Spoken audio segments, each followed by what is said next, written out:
अस्सलाम वालेकुम दोस्तों। जैसा कि आप जानते हैं कि मैं आपको लास्ट एपिसोड में हमने आपको उर्दू इन पेज सिखाने का कहा था। तो उर्दू इन पेज इंस्टॉल करने के तरीक़ेकार तो जैसे कि आप सभी लोग जानते हैं, आम सॉफ्टवेयर की तरह एक सॉफ्टवेयर है जिसको इंस्टॉल करने का तरीक़ेकार मुख्तलिफ नहीं हो सकता। आज मैं आपको उर्दू इन पेज में उर्दू टाइपिंग और आसान तरीके से टाइपिंग करने का तरीक़ेकार सिखाने की कोशिश करूंगा। उम्मीद है कि आप लोग इसको पसंद करेंगे।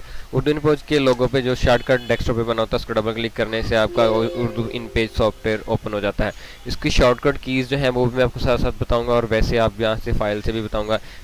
आपको उर्दू टाइपिंग करने के लिए शॉर्टकट की कंट्रोल एन है, लेकिन अगर फाइल पे जाएं तो ये यहाँ पे कंट्रोल एन लिखा होता है साथ में, और ये कंट्रोल एन इसको शॉर्टकट की है। ये कंट्रोल ओपन ये ओपन करने की शॉर्टकट किया, इसको कंट्रोल एन करके न्यू ओपन कर लिया। अब कुछ लोगों को ये होता है कि यार हम उर्दू में टाइपिंग करते हैं तो वो टाइपिंग सही नहीं होती, लिखना कुछ चाह रहे हैं लिख कुछ हो जाते हैं। तो इसका तरीकाकार ये है कि जैसा आप मोबाइल पे टाइपिंग कीबोर्ड एडजस्ट कर सकते हैं, इसी तरह उर्दू इन पेज में भी कीबोर्ड एडजस्ट कर सकते हैं। अपनी मर्जी का कोई भी लफ्ज़ अपनी मर्जी की जगह पे रख सकते हैं।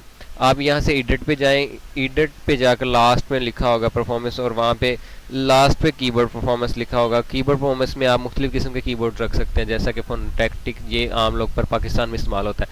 इसको आप व्यू भी कर सकते हैं। व्यू करने का तरीकाकार ये है कि इसको डबल क्लिक करें, और डबल क्लिक करने के बाद ये आपको इन पेज आ जाएगा। जैसे कि ये मुख्तलिफ अल्फाज लिखे हुए हैं सामने, हर अल्फाज और नीचे हर उसका इंग्लिश में कीवर्ड लिखा हुआ है।